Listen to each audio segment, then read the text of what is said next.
watch the reality TV show called Special Forces? No. Yeah, it's about a team of former Special Forces, soldiers. It's a reality TV, so it's not really real. And they, normal people, even celebrities, sports persons will sign up, right, and go through this grueling selection process, where it is very, very similar to what actual special forces training is like. All right. And then week by week, there'll be attrition, there'll be people who will fail, drop out, and all that. Now, there was one segment where I watched this and where they were asked to do hand-to-hand combat. Okay. Men fighting men, women fighting women, even women fighting men. All right. And so there was this guy who had apparently anger issues. When it was his turn to fight the other guy, he was like Mike Tyson, almost killing the guy. And the instructors had to break them up, okay, and say, stop, stop, stop. And I will never forget what he said to this guy. He says, in the special forces, you see us as tough, you see us as aggressive, you see us, as very, the fighting force, right? But, in our work, 1 minute you are fighting an enemy in a gunfight, all right, in a battle. Next minute, you are doing humanitarian work, right? Food distribution, protecting a village or whatever, all right? So he says it's very important for special forces people to be able to moderate their emotions, like flipping a switch. You flip a switch, all right, you're aggressive. Flip the switch, okay, now I'm, empathetic, sympathetic, kind, and all that kind of thing. So I said, wow, that is a skill. It is possible. It is just a skill. We need to train ourselves. We need to practice that. Yeah. Yeah, it's funny you mentioned this because in a different life, when I was in university, researching the military is what I did. And increasingly, certain militaries around the world are introducing things like mindfulness exercises. Yeah, around the world, but not in Singapore. No, actually, in BMT, there are certain modules on emotional regulation now, apparently, I'm told. Because it's linked to performance. Because as you rightfully pointed out, Parkson, being a soldier is not just about killing people. That's a primary job. You have many different roles, and you need to be able to switch very fast, and you need to make good decisions. Because you can imagine, in a very chaotic environment, you can make a very bad call, which can have long-term repercussions. So being mindful, present, and being able to manage your emotions is important. Which actually is quite interesting because we tend to associate the military with the bastion of masculinity, right? Yeah, we're talking about all this touchy-feely stuff, right? But it's so important. But this is exactly why, because in reality, there are moments where you have to be aggressive for self-preservation, but there are many, many other moments where you have to be more thoughtful and in touch with who you are and what you're doing and why you're doing it, your intention, right? Do you think we can integrate that into a definition of masculinity? Yeah, like being masculine means being able to be in touch with yourself. I think definitely if we're talking about healthy masculinity, that means being very self-aware of why we're doing what we're doing. I mean, like one of the groups of violent men that I join in, right? I would say definitely emotional intelligence and agility were definitely a big facet for them to be able to break out of the cycle of violence. And if you think about leadership in the business world, especially like EQ, soft skills, right? We tend to think of CEO as maybe also in a corporate sense, the bastion of masculinity, right? But now increasingly, all these softer skills are important. Yep. Right? So to answer your question is, I do believe it's possible, but can we mainstream it and can we mainstream it quickly? So the question I have. Let's start here today. So I wonder, have we regressed in a sense that when we were teenagers, definitely toxic masculinity was around, but I'm trying to think of, maybe this is a reflection of my own smaller social experience, that it wasn't that in your face, right? But now on social media of teenagers and all these like influencers who are promoting, and we talked a bit about this yesterday, right? Yeah. Particular names, right? Has it become worse for younger people, where there are many bad examples of toxic masculinity now, compared to like 20 years ago, 30 years ago, when we were teenagers, where by nature of the media landscape, there was less input, and our influence was basically literally other human beings we could touch and talk to and feel and relate to. Online, I would say there's a few levels to this, but back to what Iskandar mentioned, it's always hard to be a teenager. It's never easy, but I would say that now it's even harder than in the past because definitely the media, the social Yeah. media and all that, the sort of narratives that we have now, it's like the paradox of choice, right? Like there's so much information overload coming in, and it's like back then it's already confusing, but I think it's a more internal state of confusion Yeah. which the current teenager. But now there's an external state of confusion, like what I was talking about, like what does it mean to be a boy? What does it mean to be a man? And all these questions. So, when we have all these influences coming out, I mean, that time when I was doing a panel discussion, someone did ask me the question, asking me like, why are so many boys following these influencers? Because I said, and I was like, who else can they follow? Is there any other role model for them to follow? Is anyone telling them, providing them a framework of what it means to be a man or a boy in this day and age? There are none. And then so you have these guys, I think it's very reactionary to probably radical feminism and all that. So men constantly being told we're useless, we're dumb, we're stupid, we are Neanderthals and all that. And then so you have all these influencers coming out and pushing back and saying that no, men, do push-ups, man, what's the color of your Bugatti and all this kind of things, right?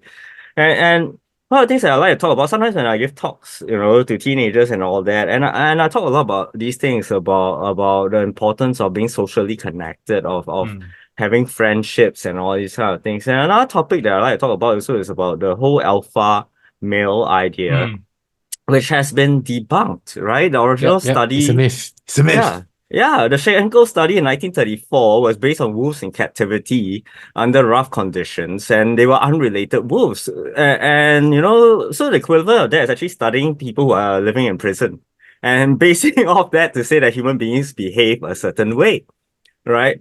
So what they did was that the researcher went back, and then what he found was that, wolves were actually led by parents.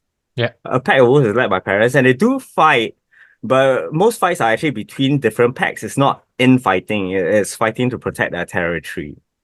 And what I share with kids also is like what determines the winners, the victors, is whether the pack has an old individual. A wolf that's at least 6 years and above, male or female, doesn't matter. And packs with 1 or 2 older individuals are more likely to win. And this has been found to be similar in other animals such as elephants and orcas, killer whales as well. So what I tell the kids then is that 3 main points. Number 1, find a mentor, find someone to guide you, an older wolf in that sense. Number 2, be open to learn from the wisdom and experience of others. And number 3, learn to collaborate. You're not alone. Don't be the lone wolf. Although I am quite a lone wolf, but you're super sociable. Practicing what you preach must never been your strong point, my friend. Hey, but Mervin, as you share this, thanks for sharing. It's fascinating. And going back to this point about influencers, and what came to mind is that the thing about influencers is people think they're accessible. So maybe the issue here is that it's not that there are no good role models. I mean, Parkson, I'm sure, fantastic role model. Yeah. But are you accessible? Now, this is not a nudge for you to be an influencer, but all these influencers, people can feel they can connect. Yeah. And this kind of like feeds in this larger topic about, what I call fast food, kind of consumerism, where people have a short attention span. They want things fast. They don't want to put in any effort. So to find a mentor, absolutely very important, but you require effort to find someone. Whereas you go on YouTube, a good one, right? And you have to have this real conversation. But you go on TikTok, YouTube, whatever, you feel like you're connected to this influencer. So it's kind of like fast food. You feel satisfied. And this is where I feel, like younger people are at. They want the result. And the final thing is they want the lifestyle which this person is promoting. Immediate instant gratification. So now you have this like perfect storm of like bad news, right? Of like certain views which are not carefully thought of, consumed by younger people. And younger people are accessible, can easily access these views, and younger people aspire to be just like this person. So it creates this that's not the right word, this cycle. But of course, this extends to the other issue about how we communicate and interact with each other. But I guess my final point here is that, it's been shown that as much as we feel we're connected online, we're still very lonely. Yeah. So what you shared, Mervin, like face-to-face contact, real deeper conversations, that is something that we all need. But I'm a bit worried the younger people, they have lost the art of talking or meeting up. Yeah. Now it's all DMs or whatever. They feel like they're connected, but at some point they start wondering. But they do meet up, right? You still see them hanging around in packs around various places. So it's a bit interesting, But I see them meeting up like online. Like so Chinese New Year, recently, young kids in a house, they congregate. It's kind of hilarious. They congregated in a circle playing a game. They weren't talking to each other. So I mean, I don't know. I was just basically Or maybe they anecdotal, were so talking yeah. to each other, but you didn't happen to notice that because it's less provocative. No, I mean, I don't know, but my sense is like, whether there's a difference or like talking online versus connecting and No, doing no, it. there's definitely a difference. There's definitely a difference. But what I'm saying is Yeah. that we all those things that you mentioned about the importance of face-to-face contact and all Yeah. that, I think that's important, finding a mentor. But Mm. I'm just not as quick to say that young people today, too much time online and on devices, not having enough physical contact. I think we are not in their shoes per se. Yeah. I do agree that the internet has made it easier for them to talk virtually and has unfortunately diminished physical contact. But they do have the evidence of physical contact in school, for example, which is where they Yeah. spend the bulk of their lives, right? And Yeah. even outside school when they decide to hang out together. But this is straying away from things a bit lah. Yeah, But no. going back to the point about masculinity, then yeah, we do need to Actually, find healthy ways, which is why for me it's always mm. I feel it has to start at home. The Yeah. modeling must begin at Yeah. home. Yeah. Actually, it doesn't necessarily stray away because one thought which came to mind, if we do communicate a lot more online, even within families, WhatsApp chat group could be different rooms are still WhatsApping, right? Or we are very reliant on a mobile phone. And then going back to this point about negative external influences who are more accessible, then the onus on being a good role model becomes even more important, but becomes even more difficult, right? Because you have to connect, right? You have to find a way, a means to connect the younger person who may be more used to communicating virtually, right? And it's been quite interesting because this is all like only 5-10 years in the making. So Yeah. studies, we don't know the effect. That's a problem. Although the research isn't very optimistic. I'm told that in the US actually considering putting like health warnings on social media because there's enough evidence. Same kind of health warnings as you will find on a cigarette pack because there's sufficient longitudinal evidence to suggest this social media could be a bit problematic for long-term health, right? But again, still early days, we don't know. And maybe humans will evolve and adapt, but this is the nature of where we are right now. Yeah. I just want to pick up from where Shu said just now about in the past, we already probably had toxic masculinity, but it wasn't as in your face as it is today. And I would say, yes, I think that's true.